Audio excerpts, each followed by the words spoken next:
The idea is very simple. You have something that is controlled by a switch in your home. You want to make the thing that's attached to this switch smart. But how do you do that? That's where the Tapo S505 smart switch comes in. I will be going over everything from setup to all that you can do in the application. I'm Wanderer 001. We have a lot to cover. Let's get into it. Starting off, because I can't seem to put a smart switch in a place that is well lit, we're gonna have to deal with this particular lighting situation. You are looking at an overall switch that is 5 inches long, has a width of 3.3 inches and a depth of 1.4 inches. The smart switch itself supports 15 amp general usage, which is going to be like about a 600 watt incandescent light or 120 watt ceiling fan to give you an idea of the overall load that this can handle. The smart switch itself is also a Matter device, meaning if you're building out a smart home and have several different manufacturers, they would use the Matter protocol so that you can kind of use them all together. This light switch supports that, which is great. It also supports voice control, such as Amazon Alexa, Apple Siri, and Google Assistant. The Wi-Fi supported by this is 2.4 gigahertz, not the 5 gigahertz, which is perfectly fine because something like this, you want to use that 2.4 gigahertz so you have longer range rather than faster speeds, because you don't need faster speeds with something like this. Now, this does not require a hub at all, which is a plus and a minus. If you have a less than ideal Wi-Fi access point at home and you have lots of smart devices that don't have a hub and connect directly to your Wi-Fi, that could bog things down a little bit. But if you're just starting out or have a decent access point, that's not going to be a problem and is one less thing that you have to set up. Now, the switch itself, you did hear me talking about it. What else do we get with it? Let me show you. Installation hardware, wire caps, smart home information card, and then the smart switch itself, which does require a neutral ground wire. And then we kind of look at the front here. It's a simple on-off toggle. Now that we've seen everything that comes with it, what's next? Well, normally that's installation. Now, I have been slowly updating my home, which is problematic. This smart switch requires a ground wire. This light switch that I replaced it with did not have a ground wire, so I need an electrician to do that and put this in for me and add the ground wire. As you might imagine, electricians don't like to be watched while they're doing stuff, let alone filmed while they're doing stuff. So if you are comfortable enough and have the correct wiring where you've changed out a light switch before, or maybe even like plugs in your house, the installation of this is going to be really simple. If you're like me and had a ground wire that needed to be added, that's up to you how comfortable you are with that. I couldn't do it. Here we are. Light switch is in the wall already. But after installation, what's next? That is setup. Now, I will say I had several other things being done in my house when the electrician was here. So this was in the wall for probably like 3 hours before I actually got to the setup process. So don't worry if you don't jump on the setup of this right away. Let me show you what the setup was like. Open up your Tapo app, come to the upper right-hand corner, press the plus sign. You're going to add a device, and we are going to be adding a switch or a button. Now, there's a lot of stuff in here, so if you need to, you can just search for it like I did. And we are this top one here. We're going to select next. And it's asking, have you already wired?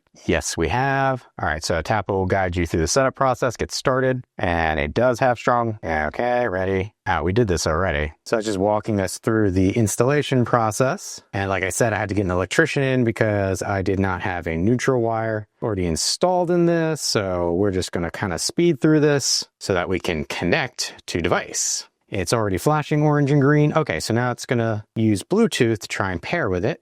It's flashing white now, which might be tricky to see. Try and put my hand there. All right, it found it. Searching for Wi-Fi signal. That's just doing white. Okay, so it's picked up some Wi-Fi, and Tapo continues to show on this screen the Wi-Fi name. And as soon as I hit next, I'm going to display it one more time. So I'm going to hit next again. Going to bring this back into focus, and hopefully that'll be just as simple as that. And it will connect to the Wi-Fi that I have selected because the signal strength was close enough to the Wi-Fi access point. I gave it the great name of Tapo Smart Switch Basement, so I know what it is and where it is. It's saying, where is this? It's going to be in the basement. That's just for grouping purposes. We're going to hit next, and we can kind of give it a image. Well, I'm going to give it this one because I'm using it to turn on a bunch of lights, and we're going to check firmware. No firmware. Sounds good. It's going to check for updates. I got a lot of things I check for updates at that time, so I'm going to change it to 1 to 3. It got it, and there we go. It's all in place. Now, if I take this away and turn off my light down here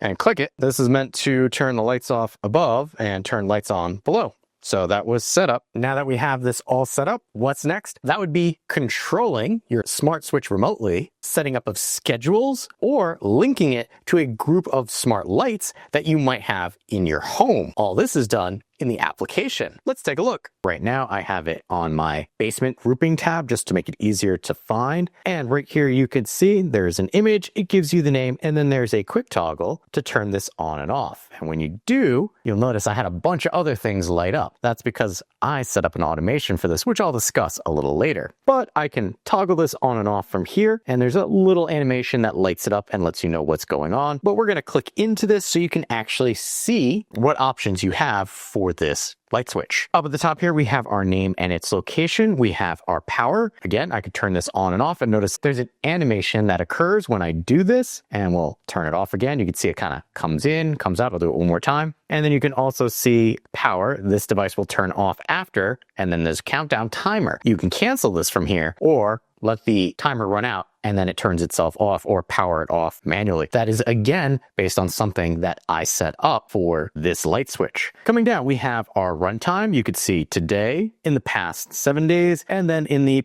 past 30 days. Now, you don't get anything when you click on these, and this is actually for some basement steps, so I don't use it all that often, which is why even in the past 30 days, there's not a lot of runtime with this. Under our runtime, we have schedule. Right now, I don't have any schedule set up, but if I come to the upper right-hand corner here, I can set up a schedule to have this turn on or turn off at specific days and times, or you can do this based on sunrise or sunset, X amount of hours/minutes, and then save. And then you can have a schedule of when this light switch would turn itself on and off based on your needs for where you have it placed. To the right of schedule, we have timer. If I select this, this will allow me to kind of either do a delayed start or a delayed turn off for this light switch. So you can see, turn the device on, and then you could set a timer. You can go up to 59 minutes, or if I come over here, we can go up to 23 hours and then hit start. In this case, it would wait 5 minutes before turning this on. Likewise, if it's on and I want to wait to have it turn off, I could simply select that and just hit start. That's all under timer. To the right of timer, we have away. And what this will allow you to do is set a specific time and then specific days and then hit start. And what this will do is randomly during the time and days that you allotted,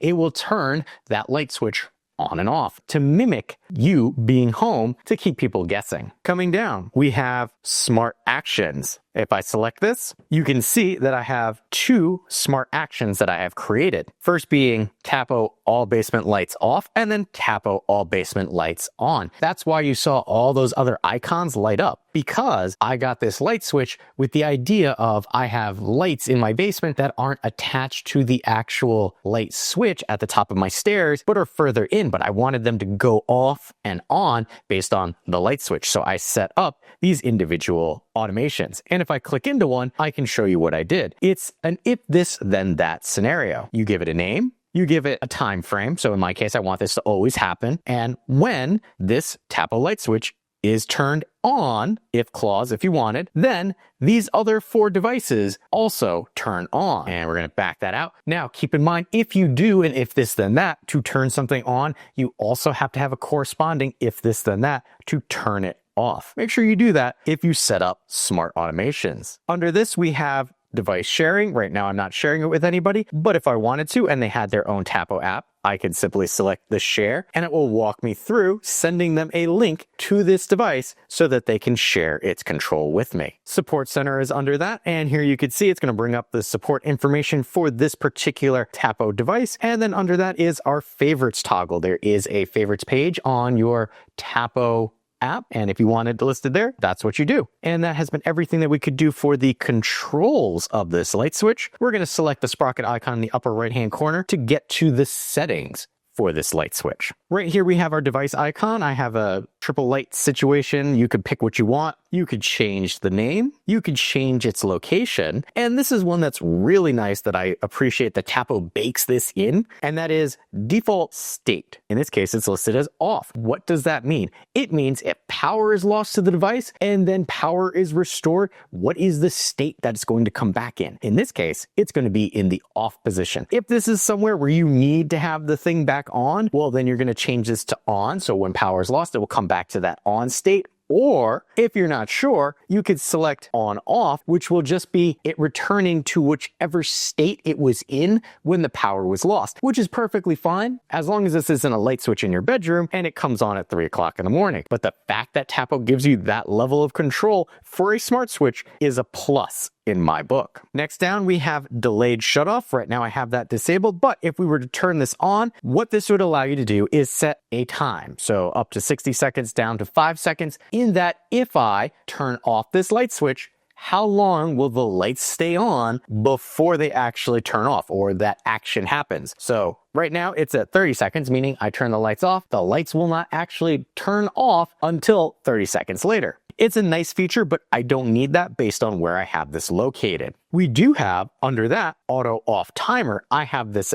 on, and that's why you saw a countdown timer. So for me, I have this on and I have it set that after 15 minutes, it's going to turn this light switch off automatically. So if I happen to forget to turn off this basement light, meaning all those other lights are also on, in 15 minutes, this will turn itself off automatically and send the automation signal to the other lights that I have down there to also turn off. This is a great feature, in my opinion, as well. Under that, we have LED status light. Right now it's on auto, meaning that the light will be on when the device is off, and then the light turns off when the switch is in the active mode. You could turn that off altogether, or you can select night mode and then set your schedule. So for now, it's sunrise to sunset, but I can come in here and I could select custom and then set my time range right there, which is again useful if you're using this in a bedroom and you don't want that LED on while you're sleeping, but do want it during the day. Coming down, we have user manual, which I showed you that on another page. We have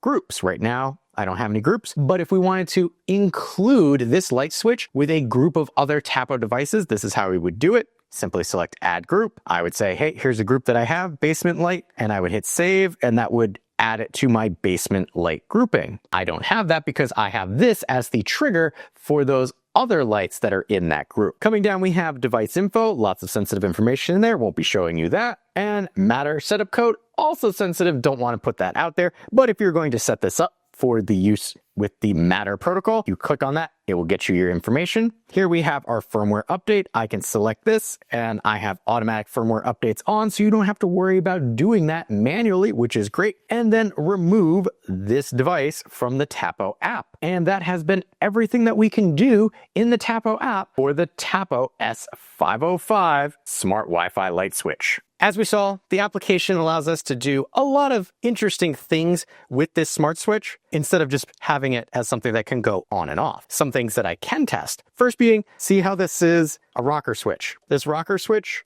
does not flick on and off. This is the position it's always in, and you can click it to turn on and off. It's always going to stay like that. There is right there, might be able to see it. The lights are kind of bright. There's a light indicating that it's in the off position right there. And one thing that you might be concerned with, which is something that I thought of, is what happens if your Wi-Fi goes down?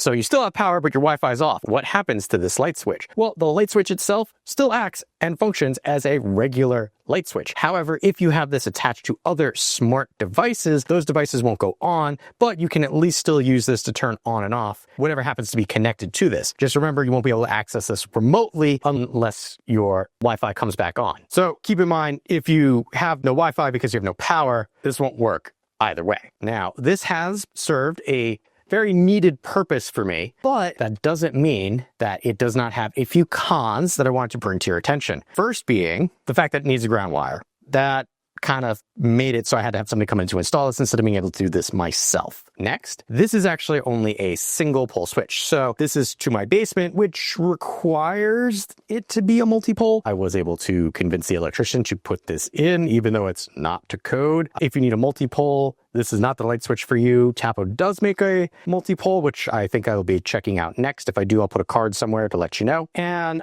last is the fact that the light switch itself doesn't do any energy monitoring. Now, for me, this is just to the basement stairs and turn some lights on down there for me. So I don't really need energy monitoring, but if this is going to be in your house somewhere that's going to get a little more regularly used, energy monitoring might be nice to have. If that's something you need, this is not going to be the light switch for you. However, if there is something in your home that is controlled by a switch, and you're looking for a simple way to make that thing smart, then the Tapo S505 is a simple, no fuss, no muss way to do so. It works great as a standalone smart device, and even better if you use it as a trigger for other smart capo lights that you might not be able to control with a normal switch. Because of that, I can recommend it. If this sounds like the smart switch you've been looking for, I will have a link where you could pick one up for yourself in the description area below. But I would like to know your thoughts. Does this sound like the light switch you've been looking for? Or do you have a recommendation of something else I should check out? Let me know in the comments area below. If you appreciate the time and effort that goes into making comprehensive videos like this, make sure to hit that like button to help other people find the video as well. If you like what I'm doing here and want to be notified of my next review, hit that subscribe button. Still not sure this is the right smart switch for you? On screen now, you'll see 2 other reviews that I've done to help you make a more informed decision for yourself.